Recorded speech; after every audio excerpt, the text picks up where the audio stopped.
Welcome to our series on discovering Italy, and this episode on the historic Vatican City. If you have a passion for travel and want to keep up with the latest reviews, tips, and updates, hit that subscribe button and don't forget to like and share. We really do appreciate the support. Join us on our journey as we take a look at the smallest independent state in the world, coming in at about 121 acres, which is roughly about 1/8 the size of Central Park in New York City. So if you're thinking of traveling to Italy and visiting Vatican City, then this video is for you, as we take you through the top 20 tips for visiting this holy, historic destination. Now, whether you're religious, an art history buff, or just enjoy seeing famous sites when you're traveling, I believe you have to include Vatican City in your itinerary when visiting Rome. Now, Vatican City is small, but there's a lot going on, so these tips will help you save time, money, and make the most of your experience. Tip 1. Best time of year to visit. Like I've mentioned in other videos, the best time of year to visit is usually when it works out best for your schedule and your budget. But Vatican City is a very popular destination, so there's usually crowds year-round, but generally less of a crowd if you can make it during the low season. With that being said, we traveled at the peak of the high season, and it really wasn't too bad. Tip 2. Opening hours. These are the opening hours for the Vatican Museums. Later in the video, we'll touch base on everything you need to know about St. Peter's Basilica. Now, these hours have recently changed, so always check the website for their updated hours. Tip 3. Special days, or in this case, special day. We're referring to Wednesdays, where the Pope holds audience at St. Peter's Basilica, which generally means it can get quite crowded in Vatican City that day, so keep that in mind when planning your itinerary. Of course, unless you plan on attending the general audience with the Pope. In that case, Wednesday might be the perfect day for your Vatican City visit. Tip 4. Which day to visit. Now, you might not have the luxury of choosing the day, as you might only be in Rome for a few days, but let's take a look. Mondays, many museums are closed, so the Vatican might be more crowded. Wednesdays, the Pope holds general audience. Saturdays are usually pretty crowded. It's closed on Sundays, except for the last Sunday of the month, in which it's free. So Tuesdays, Thursdays, or maybe Friday evenings are your best bets. With that being said, we went on a Saturday. It was crowded, but not too bad. Now let's look at tip 5, the best time of the day to visit. As with most tourist attractions, the majority of people will recommend that you get there early or be the first one online, and for the most part, this is the case here as well. If you have your ticket already and get online before it opens, you'll definitely save some time. Or you can go to St. Peter's first since it's open earlier, then go to the Vatican Museum and have the rest of the day to enjoy Rome. But for us, our flight was arriving about 11 in the morning. So first we had to drop our bags off at our Airbnb, then head to the Vatican for a late afternoon visit. It was kind of crowded, but it all worked out fine. Tip 6. Book early. As soon as you know when you want to visit Vatican City, book as early as possible so you can get the day and time you want, and book directly from the official website. And I'll add those links below for booking the Vatican as well as St. Peter's. Now, the Vatican used to have a 60-day booking window for general admission tickets, but that has since changed. We'll cover that and more in our next tip. Now we're going to take you on a step-by-step guide to booking your tickets. Now, if you've booked your tickets already, you can skip to the next tip. Here we are on the official website, where you can get a lot of information you might need on the Vatican. But for now, we're just going to walk you through the process of purchasing tickets. We're going to purchase 2 tickets a week out from now. You have a few options when booking, but we're going to book the Vatican Museums, which also includes the Sistine Chapel. And the Who section is optional, so you can skip that if you want. Now, you're going to have a lot of different options for booking, but for today, we're just going to focus on the general admission tickets and the guided tour tickets, which are your first 2 options here. But feel free to look through the other tours they have available. They have some very interesting options. So now let's first look at your general admission tickets. And remember, these are for tickets 1 week out. So tickets are 20 euros each plus a 5 euro service charge. So that would be 25 euros for one person and 50 for two. And there seems to be a lot of openings a week out. But remember, this is in March during the low season. Now we'll walk you through the booking process and take the 8 o'clock slot. Then you will have a few additional services to choose from, like an audio guide. But for us, we're just going to go straight to checkout. And then all you have to do is fill in your general information, pay, and they will email you your tickets. Now for this example, we're going to look at tickets 1 month out. So this would be April 8th on a Tuesday. Now we're into high season, and as you can see, there's not much availability. And for our last example, we're going to take you 4 months out on July 8th, which is also on a Tuesday, and you can see there's plenty of availability, which makes the case for booking early. For our next examples, we're going to look at guided tour tickets. We're also going to look a week out like we did before on a Tuesday. You will use the second selection here. So with the service fee, guided tour tickets will be 40 euros each, and you'll have to choose your tour language. You'll have 5 to choose from. We chose English for this example. You can see 1 week out, there is absolutely no availability. Now we're going to look at guided tours 1 month out on April 8th on a Tuesday. And as you can see here, there's very little availability.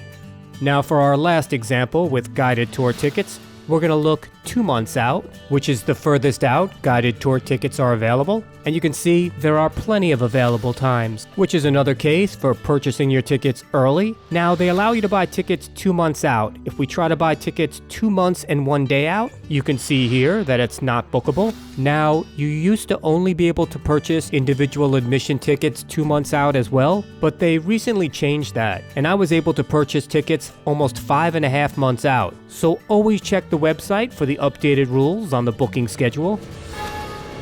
Now that takes us to tip 8, what to wear. This is directly from the Vatican website. Basically, dress respectively.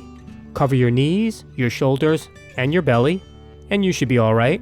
But remember, you enter at the discretion of the person at the entrance. I wore the longest shorts I had that barely covered my knees, but I was okay. And as you can see Lily here in the beautiful white bow, the 2 women next to her aren't quite following the dress code, as one is definitely not covering her knees, and the other one has her arms and shoulders exposed, yet they were permitted in. But my advice is, dress a little more conservatively here, just in case, as they can deny you entrance from the Vatican. That takes us to tip 9, what to bring. First of all, wear comfortable shoes. You will be doing a lot of walking. I mean a lot. And you'll be walking for hours as there's so much to see here, so you might as well be comfortable throughout your day. Second, bring a refillable water bottle, as they have fountains throughout that you could refill your bottle. And this is especially important during the summer, in which it'll probably be pretty hot and you'll be doing a lot of walking. So staying hydrated is paramount. And if you're gonna bring a bag with you, make sure it's under these dimensions listed, or you might have to check it. Now going from what to bring to tip 10, what not to bring. Now most of these items are common sense and should go without saying, but we're going to list them anyway. Now if you do happen to bring something that's not permitted, no worries. You can just leave it in the cloakroom and pick it up on your way out. Now let's take a look at tip 11, getting to Vatican City. You have a few options, depending on your needs and your budget. For us, it was a quick 25-minute walk there, plus we got to pass by some beautiful sights along the way. It is Rome after all. Now for tip 12, we're going to talk a little bit about waiting online. I know this might seem like an odd tip, but hear me out. Everyone has to wait online at the Vatican. Even when they say skip the line tickets, they mean skip the ticket line. You still have to wait online to get in. Now, it can get a little chaotic here, as there are a few different lines. Lines for people who need tickets, lines for people who have tickets, and lines for people who are going on tours. Now, you definitely don't want to be waiting on the wrong line for an extended period of time, so if you have any questions, just ask other people on that line. Now, they do have some signage here, but it's really not that clear. Well, either is my photo. Basically, it says people without tickets to the left and people with tickets straight ahead. Now, if you're waiting online in the summer, like we were, we have a few safety tips for you, which Lily will demo. a hat or sunglasses for protection, a fan for the heat, and a beer because it was a hot day and it was refreshing. Tip 14. Have your ticket ready. Now, this seems kind of simple. We already purchased our ticket, so what else do I really have to do? Well, listen to our story and learn from our mistakes. So I had a screenshot of my ticket and a printout, so I'm covered, right? Wrong. So when we get to the front of the line, the ticket agent scans the ticket on my phone and he can't read it. He asks if I have my original email. I go try and find it, but unfortunately, for some reason, my internet wasn't working. He said, "Do you have a printout?" I do. Covered, right? Wrong. He tries to scan the printout, and my printer must have been low on ink. He couldn't scan it. He said we had to go to the office and get a new printout. Fortunately, the office was only a few steps away from the line, so we went in. The nice gentleman took our information from our poorly printed ticket, and he gave us a new printout. We went back to the front of the line. We definitely weren't going to wait in line again, and it worked. So if you can, learn from our mistakes. Next up is tip 15, security check. So after you wait on the ticket line, you're going to have to wait on the security line. It's an airport-style security, and the security here seems to be very efficient, so don't worry as this line does move rather quickly. Now we come to tip 16, with the question, how many hours do I really need in Vatican City? Now I'm going to conservatively say 3 to 4 hours. Now, if you've never visited before, you have to realize there is so much to see here. Just visiting the Vatican Museums and St. Peter's Basilica, you could spend a good part of the day. I think a mistake some people make is that they try to see everything in Vatican City in one day, and if you do try to do it all in one day, you might feel a little rushed and exhausted. For us, I believe we spent about 3 hours between the Vatican Museums and the Sistine Chapel, and then we headed over to St. Peter's Basilica to continue on with our Vatican City journey.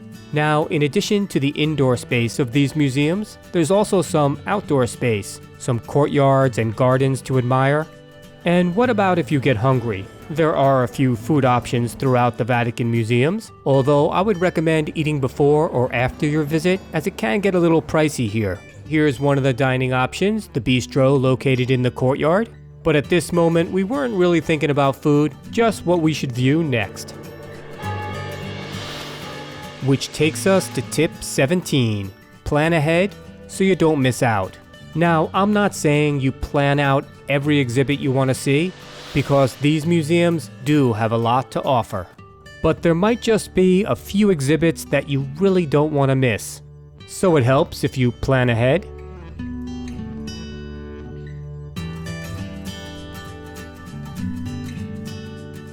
And I would say we fall under the category of art enthusiasts, so we were definitely looking forward to seeing some of the famous art at this museum, especially being huge Dali fans. As well as being in awe of all those incredible ceiling frescoes to admire.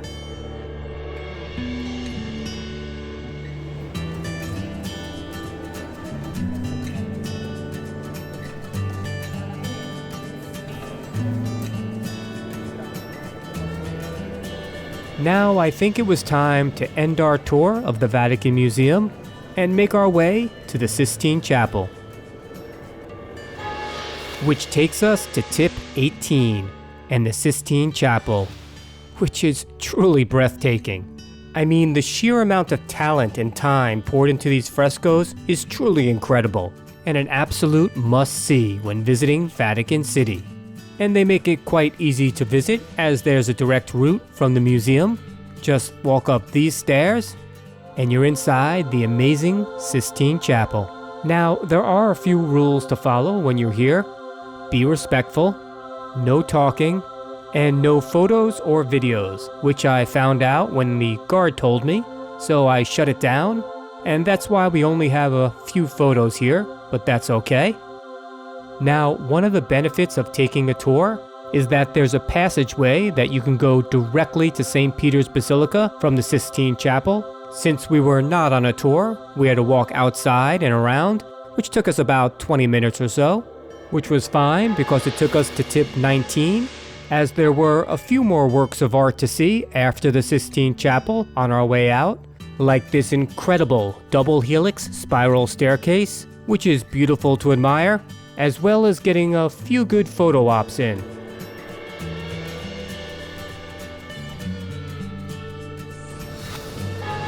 Finally, tip 20, St. Peter's Basilica.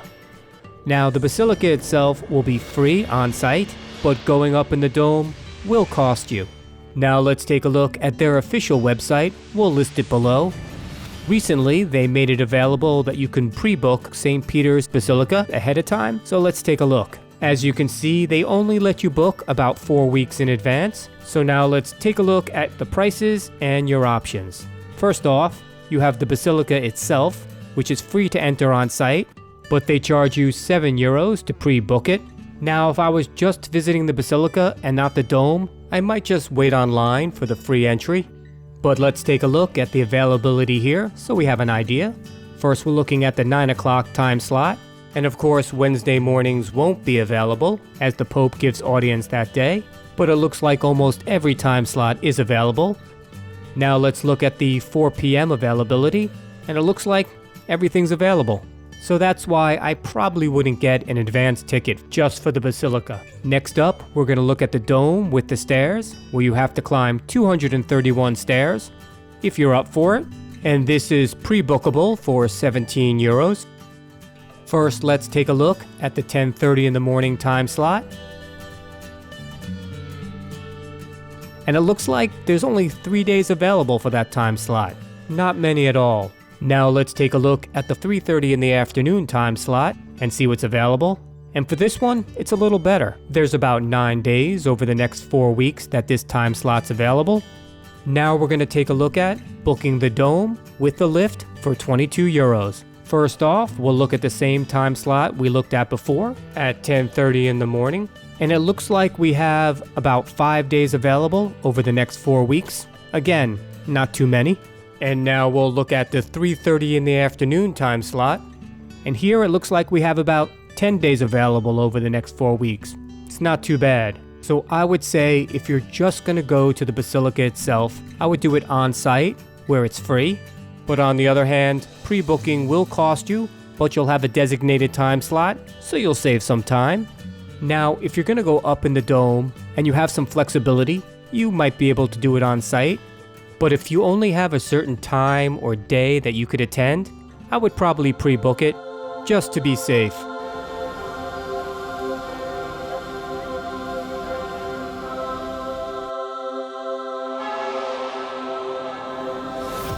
Now some final thoughts on Vatican City. If you're visiting Rome, set aside at least part of your time to visit this incredible destination. The experience will absolutely be worth your time. This is just one episode in our Discovering Italy series, so stay tuned as we take you on an incredible journey through Italy's stunning cities and hidden gems. I hope these tips help you the next time you visit Vatican City. Safe travels. If you have a passion for travel and want to keep up with the latest reviews, tips, and updates, hit that subscribe button and don't forget to like and share. We really do appreciate the support.